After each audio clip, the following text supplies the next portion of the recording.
Muraho neza nshuti bakunzi ba Mato TV, twizere ko mumeze neza, twizere ko mukomeje kugubwa neza. Twinjiye mu magambo ay'ubwenge. Kuri uyu munsi mbazaniye umuntu uhambaye cyane, umuntu ukomeye mu mateka y'isi. Ndavuga Sheri Silver, benshi muramuzi cyane. Sheri Silver afite umubyeyi umwe ukomoka mu Rwanda n'undi w'umwongereza, yamamaye cyane ubwo yayoboraga imbyino z'indirimbo yabiciye bigacika muri 2018 ya Childish Gambino yitwa This is America. Yegukanye ibihembo bitandukanye. Wowe icyo ngusaba ni ugukora subscribe, like ndetse ukajya no muri comment ugatanga igitekerezo cyawe. Ese wowe ubyumvisha ute? Hanyuma noneho ikindi nagusaba ni ukureba video paka irangiye kuva mu ntangiriro kugeza atuyisoje. Uyu mukobwa akaba yujuje imyaka 31 kuko yabonye izuba kuwa 27 Nyakanga mu 1994 kuri Florence Silver. Umubyara yishwe muri jenoside yakorewe abatutsi mu 1994. Silver na mama we baje kwerekeza mu Bwongereza. Uyu mukobwa yari agize imyaka 5, yaje kwiga ibirebana n'ubuhanzi, anagira uruhare mu gufasha ababurimo kuva mu buto bwe. Mu bihe bitandukanye yagiye yumvikana ashima imiyoborere n'ubufasha yagiye ahabwa mu bihe bitandukanye na nyakubahwa Perezida Paul Kagame. Afite kandi impamyabumenyi ya kaminuza mu birebana n'iyamamazabikorwa. Uyu mukobwa hagaragara mu ndirimbo ya This is America, hari nawe wayiyoboye mu buryo bw'imbyino, yanegukanye MTV Video Music Awards.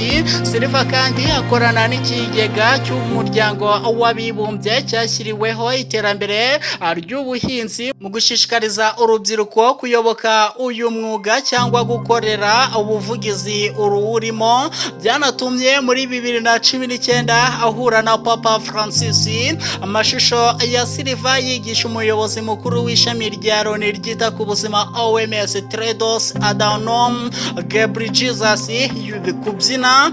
Hari muri 2023 yaramamaye cyane ariko agenda yitabazwa mu bitaramo mu gutanga ibiganiro mu bikorwa byagutse ndetse n'ibindi. Kuri ubu kandi afite umuryango yatangije ubufasha abana, yaba mu buryo bw'imyigire isanzwe no gukomeza kubafasha kuzamura impano zabo. Munyemerere noneho twinjire mu magambo y'ubwenge, dore ko anariyo abatuzanye ahangaha, niyo tuba rwose turangamiye twese.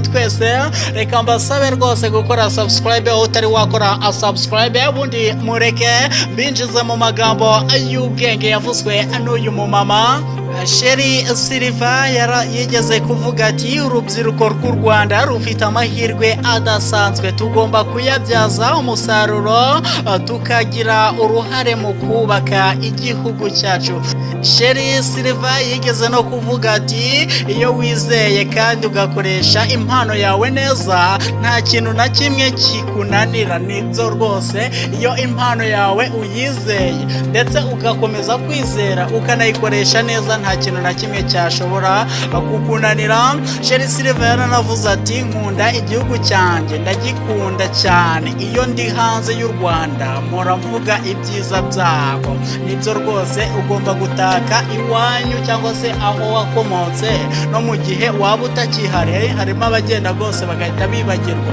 Sheri Silver yigeze no kuvuga ati perezida wacu ni urugero rwiza, aduha imbaraga nk'urubyiruko, akatwereka ko dufite agaciro. Yaranavuze ati tugomba kumenya amahirwe dufite yo gutora, tukagira uruhare mu matora kuko ari twe bayobozi b'ejo hazaza. Uwo ni Sheri Silver. Hanyuma reka minira hamba shimire cyane. Hanyuma niba mushaka andi magambo y'ubwenge yavuzwe na Sheri Silver, mujye muri comment mu nyandikire. Ndi hano ku bwanyu, Mohado TV iri hano ku bwanyu, twe tuzayabaha rwose.